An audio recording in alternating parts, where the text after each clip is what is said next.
Hi, welcome back to the channel. My name's Rebecca, I'm 44 years old and I used to suffer from multiple sclerosis, but I no longer experience any of the symptoms since starting the carnivore diet a year and a half ago.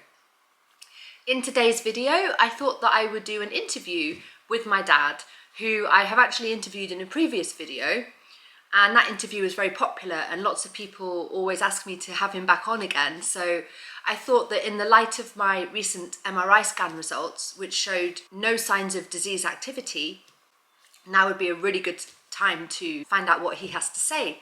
So let's get straight to it.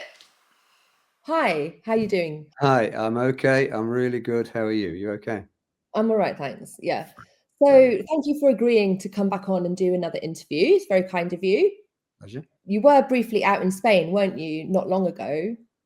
I remember it very, very well. A nice, relaxing time with my favorite daughter.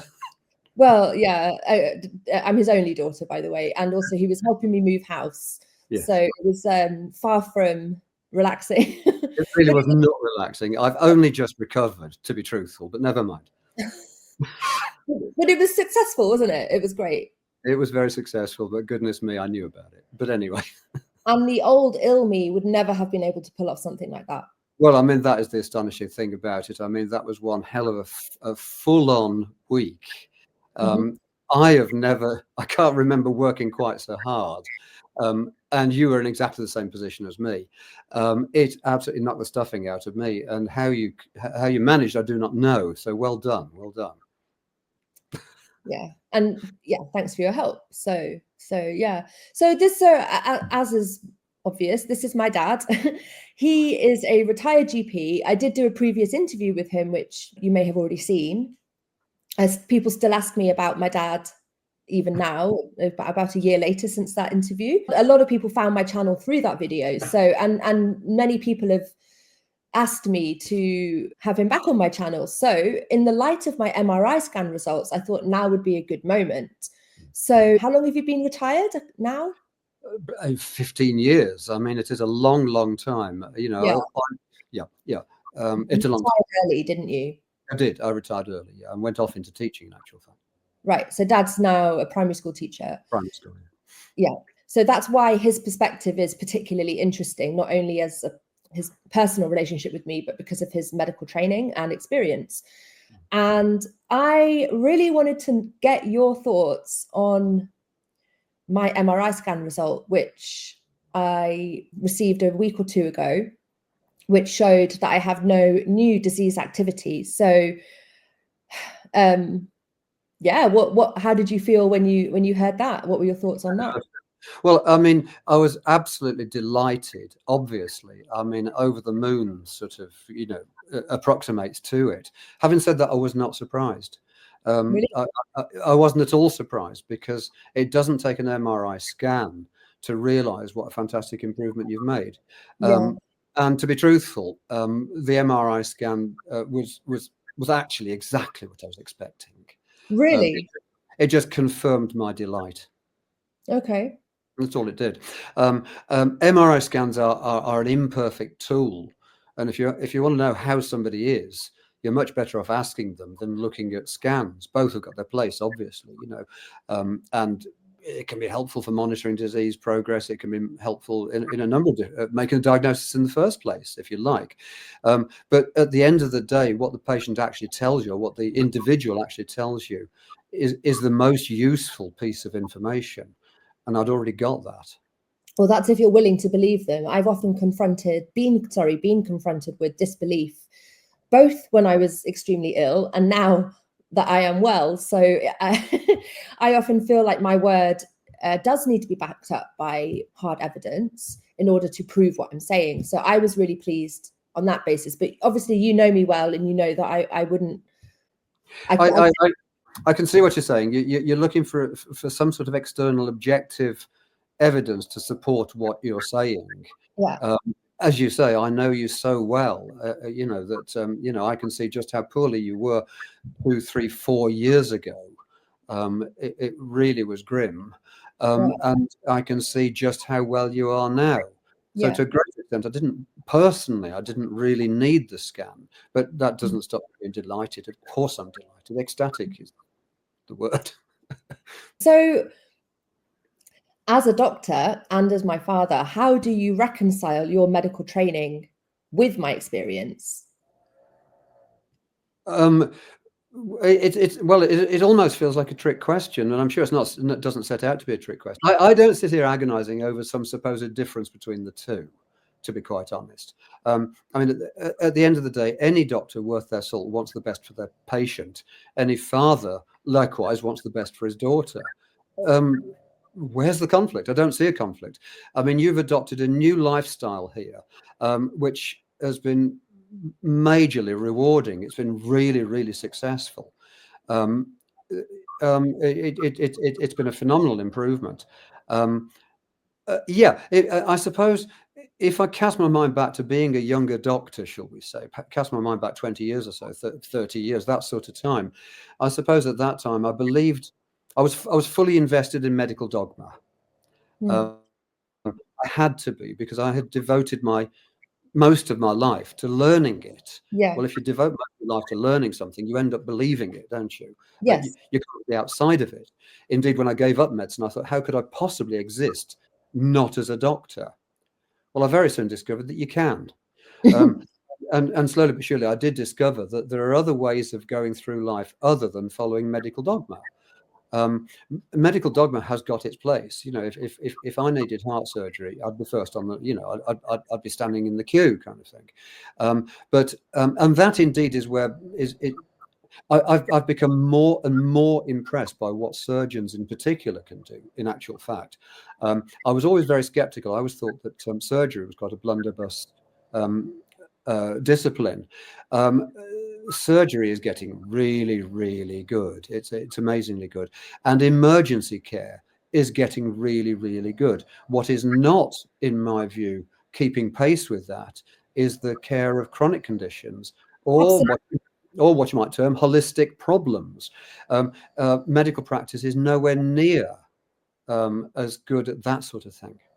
Yeah, I'm really glad that you mentioned that, because I was going to specifically ask you about the allopathic approach. That is what you've just described, where illnesses are treated, their symptoms are treated, but not their root causes. And I think the allopathic approach has got its place, perhaps with emergency surgeries, or I don't know. But in my experience with my chronic illness and with the other testimonies that I've seen out there, specifically with the carnivore diet, but also there are other factors that play beyond diet, I believe. And I do believe that allopathic medicine is very narrow in its approach. And I don't think that that's necessarily the right way. And the reason why I asked you if how you reconcile your medical training specifically was because of that, but also because you know what my neurologist has been saying in response to my choices. His response hasn't been as open as yours. He believes that I'm taking a big risk and that I will suffer for that risk in the future. And that is 100% his medical training. And that's the training you have received. So what would you say to my neurologist at this point? I don't know which of the two neurologists you're talking about, but it doesn't much matter. The skeptical one. You're right. I've had two different neurologists in Spain, and I'm referring specifically to the one I did an interview with. I will put a link to it if I can. And I had a very interesting relationship with him. The one you met. I met him. Yeah. So we had a very tense relationship that we did. I don't think we disliked each other as people, but we had a completely different approach, and we often were sort of locking antlers about my situation. The one in Lugo, who I featured in my recent video, where I got the scan results, he was much more relaxed. He was a much more open person, much kinder in his respectful, I would say. But he also still pushed treatment, and he didn't move away from his training. And he wasn't open. He wasn't asking me any questions about the diet. So both neurologists displayed adherence to their training, as you would expect. So what would you say to them? I think that I've got a lot of respect for well, I've never met the second one, but the first one who I did meet, I do have a great deal of respect for him. And you did lock horns, you sparred with each other, and it was entertaining watching the pair of you do that, to quite honest. I think you both came out with your heads held high, as it were, which was really good. People in conventional medicine are stuck in a system where it's very difficult for them to see outside of, first of all, their training, which they thoroughly believe in. Secondly, maybe targets that they're obliged to hit, for financial reasons. Thirdly, they can't escape the influence of the pharmaceutical industry. And so there's three strong reasons straight away why, despite the best will in the world, they're going to be influenced towards a disease-orientated approach. I was a little disappointed with both neurologists, actually, that when you explained that you had followed a regime of in particular of a dietary regime, they simply nodded their heads, metaphorically, physically. But as you quite rightly said, they didn't ask you anything about it. No. But of course, they recognised they were totally out of their depth. They had got I imagine they got huge expertise in conventional neurology and zero expertise in nutrition. What role did nutrition play in your training? Did that ever come up as? Oh, yes. We had a lecture. We had one lecture. Really? This would be in around about 1979. We had a 1-hour lecture on nutrition. Oh my God. I don't actually remember what was said, but I remember there being a single lecture. So it's a completely different discipline, separate to medicine, no crossover. No crossover. Wow. No crossover. Unless somebody takes the trouble to break the boundaries and take a special interest. I've no doubt that there are medically qualified people out there that have become experts in nutrition. Now, I'm sure they exist. I don't know who they are, but I'll bet there are such people. But if you ask your average doctor, there's no such thing as your average doctor, but if you ask a whole load of doctors what they know about nutrition, you may as well ask them about planetary science. They don't know about it. So why do you think that alternative approaches are so often overlooked or dismissed within conventional medicine? I think you've got a great big edifice of medical expertise, which goes back to the universities. I mean, most of this comes from the universities, and you've got structures there that involve research, involves producing papers, involves bidding for funds, developing a department, and developing your reputation and fame as a clinician, as a researcher, and you can't break out of that. I've used the word edifice. It does feel like an edifice. It feels like a very, very solid structure that people can't break out of. And if they want a successful career, they can't break out of it. I think you're aware that if you do try and break out of either, medical research, out of academia or something like that. I was about to say, I had exactly that experience when I was doing my PhD with academia, and it just stifled true scientific or intellectual curiosity, which was supposed to be its whole like raison d'etre. Do you know what I mean? It's like, you can't actually pursue your own lines of thought. You have to stick to the script. If you don't, your career's at stake. Yeah, and I mean, most in my country, in England, in Great Britain, most medicine is delivered by general practitioners, and things were doing extremely well in the 1970s and 1980s. GPs like myself were really forging our way into holistic methods, learning and investigating and studying how to actually listen properly to patients and how to actively intervene, taking a holistic approach, and this was really exciting. I was really buoyed up by this in the 1980s. From about 1990, the whole lot got squashed, and it's gone. Did you say the pharmaceutical industry put a stop to it? No, not just the pharmaceutical industry. It was both the government and the pharmaceutical industry. It was both of those two things. Sure. I mean, I remember when I was young, you used to, when the drug reps had been round to your surgery, you'd come home with all these pens and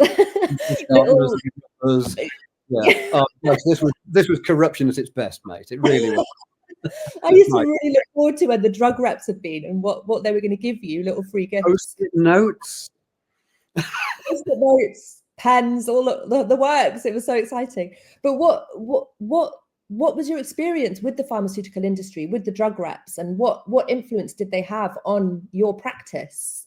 In the early days, I was I was taken in by it because they came around with these trinkets, and they came around with statistics that showed how much better they were than their competitors, and how drug treatment was necessary. This was the underlying idea.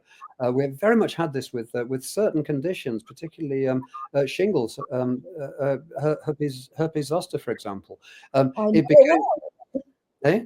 I had shingles, didn't I?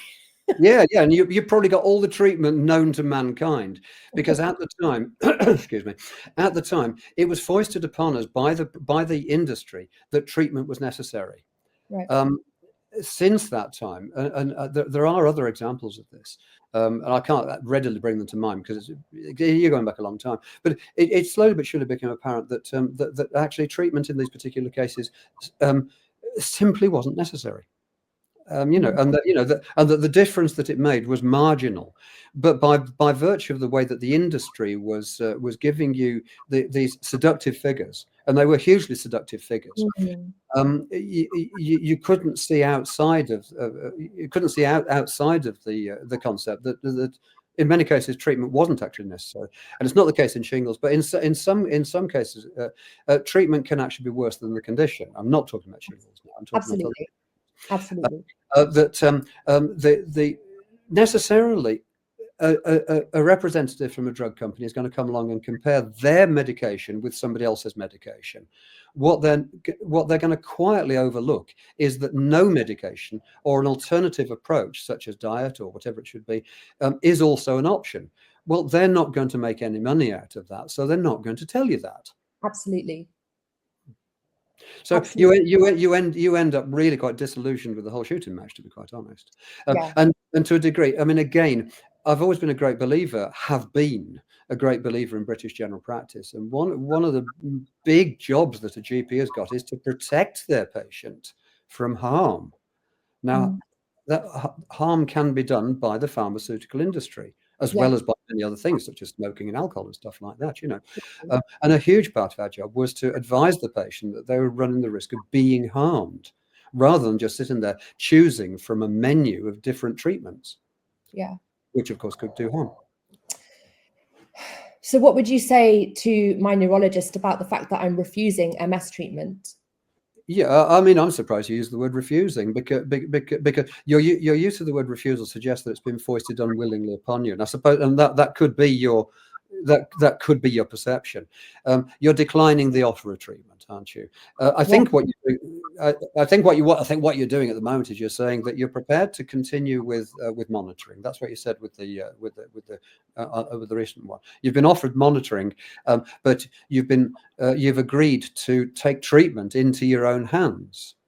And the treatment that you've adopted is by altering your lifestyle, and you seem to have sort of shaken hands on that at the moment. No, not at all. My previous neurologist wasn't okay with that at all.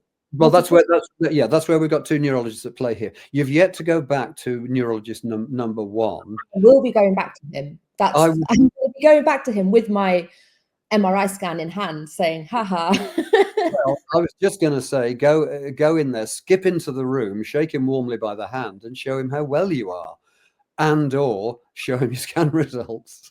Yeah. Well, he'll have to see my scan results. I've no doubt he will have to see my scan results one way or other. Although they don't communicate. And I just want to ask you, what were some of the reasons you retired from general practice to do with the way that it's run now as a business? And I also had another question which I want to mention before I forget it, which is that, did you know now that when you go to the GP in the UK, at least, I don't know if this same thing has been implemented in Spain yet, but I heard that now when you go to the GP in the UK, you only get like 5 minutes, and you're only allowed to mention one symptom in your 5 minutes. I mean, in answer to that one, I'm afraid the state of general practice in this country now is absolutely dire. I mean, I now find myself as a patient rather than as a practitioner, and I'm utterly horrified by it. I Yeah. mean, myself and my family have required medical treatment, and it's been very, very, very, very difficult to get it. If you understand the system, if you're selective about when you approach and you only go when you judge it to be absolutely necessary, and I'm in a good position to do that as a doctor, then the care that you get from the individual practitioners is really, really good. But getting across these barriers of getting in there, and this idea that you can only go in with one condition, well, that's precisely the GP. When a patient comes in with 3 or 4 different conditions, the art of general practice is to filter through that minefield and help the patient identify which the main problem is. And join the dots. These several symptoms point to this particular condition. You know, how can you don't have the full information if you've only got symptoms? So I'm afraid what we're heading towards now in this country, we're heading towards a specialist system, which you've got in other countries, where you decide what your main problem is and you go to the specialist for that problem. It does mean to say that you're going to a carpenter for a plumber's problem. That is where the strength of general practice is, or no, was. That reminds me of when I had my double vision when I first went down with MS, and I called you were encouraging me, please go back because it could potentially be a brain tumor, and please go back to the GP, please get it checked out. And I rang up the GP surgery and I spoke to the receptionist, and the receptionist said, "Is this an emergency?" And I said, "I don't know. I've got double vision. I don't know what that is." And she said, "Why don't you go to Specsavers?" We had to decide, the receptionist and me, whether this was an emergency. And you weren't telling me because you didn't want to freak me out. And she's not medically trained. I'm not medically trained. We had no idea how to judge it. That was the job of the doctor. Absolutely, that's right. And you couldn't get the proper access to the doctor. It was crazy. I mean, it got sorted, in the end, but it took an awful lot of effort. Well, because there happened to be an eye hospital opposite campus, and I walked in and I said double vision, and they said, "Okay, you're going to have a brain scan tonight." Yeah. Because they understood. And obviously I didn't have a brain tumor, so I wasn't in a situation. But what if somebody did? That's right. Something that needs urgent treatment. Yeah. I was pretty horrified by my experience as a patient with a serious illness in the NHS. I did not. Do you think that there's a political effort to get it privatized, to get rid of it and to privatize everything? I don't know from a position of knowledge. I suspect there is, yes. I suspect so, but I don't know. I can't justify that with hard facts, because it's not something that I pay a lot of attention to. But it certainly does feel that way. Yes, yeah. I mean, the fact is that, again, it's the British experience, but the health service is excruciatingly expensive. And what people want of the NHS is growing very, very rapidly indeed. And as it is at the moment, we're not paying for it. And so the government approach, I think, is to privatise as much of it as possible. Yeah. You had a prior question to that. You asked me that before. I didn't want to forget. Why did you retire, basically? Why did I retire? Because general practice and medicine in general was becoming more like a business. It was pure business. It was pure politics. I was getting distanced further and further away from the patients. And I mean, the joy of general practice, just like the joy of teaching, which is the job that I've gone into since, is the direct contact with other people. And I just felt that I was just losing it bit by bit. It was a war of attrition, and I was losing it. And so I pulled out of that, and instead went into primary school teaching, where I can actually get satisfaction from working with individuals. That's what I wanted in general practice, and that's what I lost. Sad state of affairs, really, isn't it? Yeah, it is a sad. I mean, for me, actually, it's worked out extremely well, because I did enjoy the majority of my work in general practice, although I was enjoying it less and less and less. But I can see a dog in your background. I've got two. You might be able to hear them snoring. I don't know. I was enjoying general practice less and less and less, getting more and more exasperated. But I decided at the age of 55, to become a completely different thing, and I have remained being that. I'm still working as a primary school teacher some 15 years later, and I've never for a moment regretted it. Yeah. No, you certainly are much happier as far as I can see. So I guess we should probably start to wrap up. It's been a really interesting discussion. If you were still practicing, would you recommend this approach, the dietary approach or other holistic approaches to patients in the light of my experience? Yes, I would, but I don't know enough about it to recommend it in any kind of detail. What I would say is my experience of carnivore diet, the holistic approach, etc., which is limited. In my case, it's limited to one person, my daughter. But my experience of it is that it's been remarkably successful. And I would definitely recommend that that patients, that members of the public look into it and treat it as one of the options. Yeah. Definitely, there's no question about that. Any final thoughts on my journey and what my journey might mean for the future of medicine? I don't know. I mean, more and more people need to listen to testimony like yours. Yeah. I'm working on an uncontrolled trial of one, which isn't good enough. I'm over the moon happy that you are so much better. You need to broadcast. You are broadcasting your success. And people using your channel and similar channels also broadcast their success. And so you need to carry on doing so. Well, I mean, sorry to interrupt you again. I'm far from the only case. You say you're working on a case of just one. My experience, yeah. Your direct experience. But if you were to look, and I always point people to Dave Mack's channel, Zero Carb.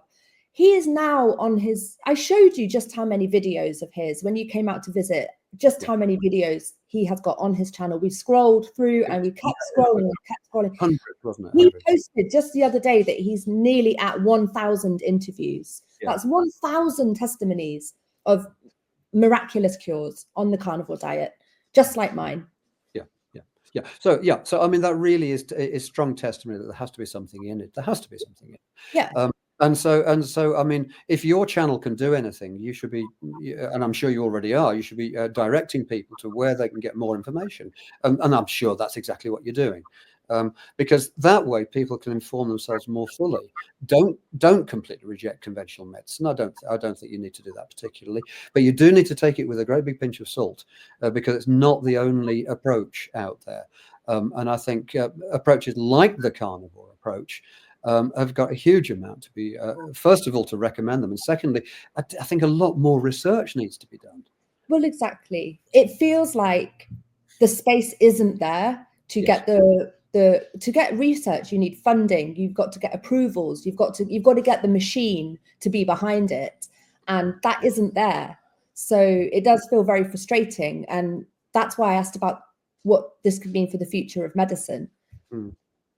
Yeah, I mean, the profession and the industry need to be more open-minded about it. They need to be looking at holistic approaches as well as chemotherapy and all this sort of stuff. And then they need to investigate it. We need some facts. They find it very easy to produce what look like a list of facts, but people taking a holistic approach are denied that opportunity. They don't find it as easy to come out with convincing facts, and you end up relying on individual testimony, which is very, very valuable, but it's difficult. If that's all you've got, it's difficult to stand up to the industry. Yeah. But in summary, you're very pleased with my scan results. What do you think? I think the smile says it all. Yeah. And do you think that I will continue to be well going forward? What's your thoughts about that? I'm really optimistic. Yeah. Obviously no one can say for sure, but I feel like that. And sometimes I feel like I've had a neurological episode, which I'm now over, and that potentially I was even given the label multiple sclerosis, but really it was a one-off neurological episode that maybe could have potentially gone down the road of multiple sclerosis or something longer lasting. But due to my radical decisions, or what's perceived as radical decisions, I've kind of pulled myself back from the brink. That's what I feel in my body based on actually walking the journey that I've walked. That's how it feels to me. That's how it feels. Yeah. I mean, there's a whole new topic I don't want to go into because we're wrapping up, but like, I also just want to throw out there that what is multiple sclerosis? It's just a reaction of the immune system to inflammation in the brain, or to something in the brain. And maybe it's a lot more nebulous. Maybe it's not a single disease, much like cancer can't be called a single disease. It's many different diseases with that label. Maybe MS, since it's becoming more and more prevalent, maybe it's not quite as cut and dried as maybe assumed, and that it's something that happens that can be controlled to some extent. What would you say to that? Yeah, a response as opposed to a disease entity. Yeah. Yeah, that's right. What would you say? With a number of different possible triggering causes. I mean, until the profession comes up with some explanation for why it happens, they're going to find it difficult to treat it, aren't they? They're bound to. I think it is a multiple disease. It's almost built into the word, actually, isn't it? It is a multiple disease, it's going to have different prognoses in different individuals, and that's got to be investigated. I'm sure you didn't imagine that I'd be in this position when I was in my early days, right? What you mean, early days of MS? Yeah. I'm astonished. I mean, it's fantastic. It's fantastic. Yeah. Almost hard to believe, but it's real. Believe it. Well, thank you so much for your time. It's been really, really interesting. My pleasure. I'm really interested to see what people think to the points that have been raised in this discussion, which I think has gone a little bit more in depth than the previous one and introduced maybe new points of discussion. Yeah. So just my little dog. All right. So anyway, so thank you very, very much. And see you soon. See you soon. Okay, so that's what my dad had to say. I hope you guys found that interesting, and I look forward to reading your comments, and I will see you guys in the next video. Take care. Bye.